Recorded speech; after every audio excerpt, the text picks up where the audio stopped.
Hello, Steve White, Steve Arts 89. Well, there are no visible lords of destruction here, so I think we can talk safely.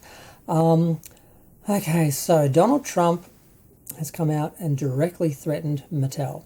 Now, I don't know what happened. He was being interviewed by somebody, and they brought up some comments that I think someone at Mattel had made. He referred to Mattel as a nation. And basically they said we would basically be taking our factories or our construction, our manufacturing somewhere else to another country. So they were basically saying they were going to find some ways around the tariffs. And then Donald Trump threatened to put a 100% tariff on Mattel themselves so that they wouldn't be able to sell anything in America. So he's basically threatening to destroy their business and take down this iconic brand, basically. And it's pretty terrifying, really, as a toy collector, to think that just spur of the moment, he could just get an idea like this in his head, and tomorrow he could be signing an executive order and making it happen. It's really unclear, if the tariffs that he's suggested are actually going to be enforced, if they're going to happen, if they're just bargaining tools and tactics because they have been put on hold for 90 days at some point.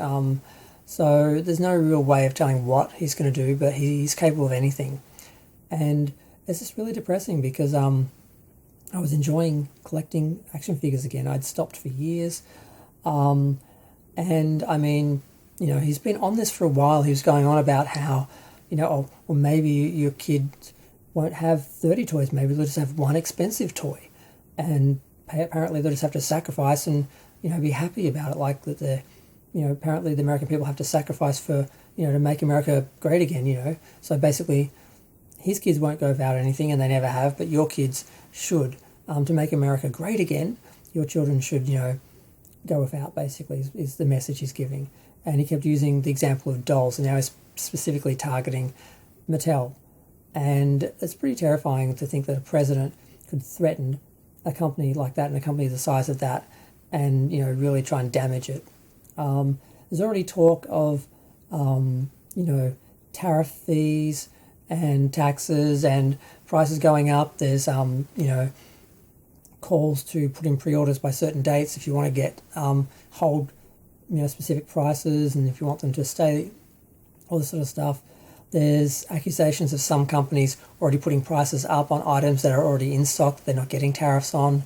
So it's just a mess, and he's just done so much damage, and now directly threatening one of the biggest toy manufacturers with a direct retaliatory tariff because they're trying to actually get around the tariffs and not just put all the prices up and make us pay more, because I'm already paying a fortune because I don't collect the Master Universe figures, the Origins figures, the local ones, because I stopped collecting for years.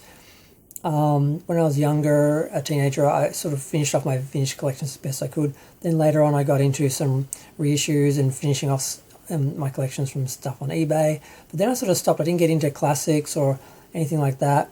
But then a few years ago, during the you-know-what, I got into the War for Cybertron and Thundercats Ultimates and Master Universe Origins, and then I discovered McFarlane superhero figures and everything.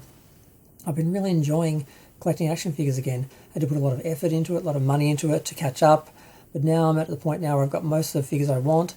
Now, with some, I'm just waiting for new items to come out. Like I just got the latest wave of Master Universe. I got Buzz Off. Who was the other one? There was Buzz Off, there was Invisible Skeletor, which I haven't seen, of course, Froster.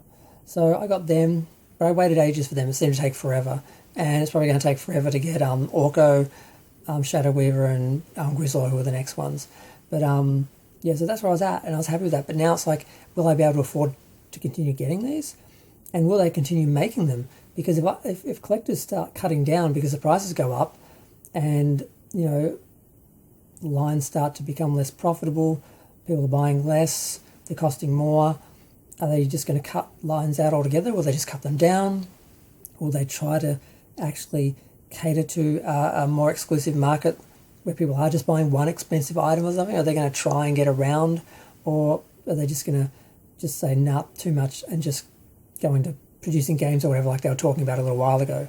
So I don't know what's going to happen, but Donald Trump's threats are terrifying, and if you're a collector and that's, sort of one of the big joys that you have in your life. Apparently you're not going to get to enjoy that much anymore because it's going to cost a lot more. Like at the moment, the Origins figures cost about $25 retail, but they're usually about $20 or less, $18. But I don't get them because I don't get the international versions. I want the American versions. I have to get them on eBay, and they cost me 40, 50, 60, 70, 89, anything like that. So I'm already paying 2-3 times the price now, and now add tariffs on top of that, or 100% tariff on top of that. I don't know if I can continue getting them. I don't know if I can finish off the collections, and I doubt I'm going to start any new ones. So it's just a nightmare, and Donald Trump is fueling it. And yeah, I'm going to go. Feel free to share, like, comment, subscribe, and then let me know what you think of this whole situation. I just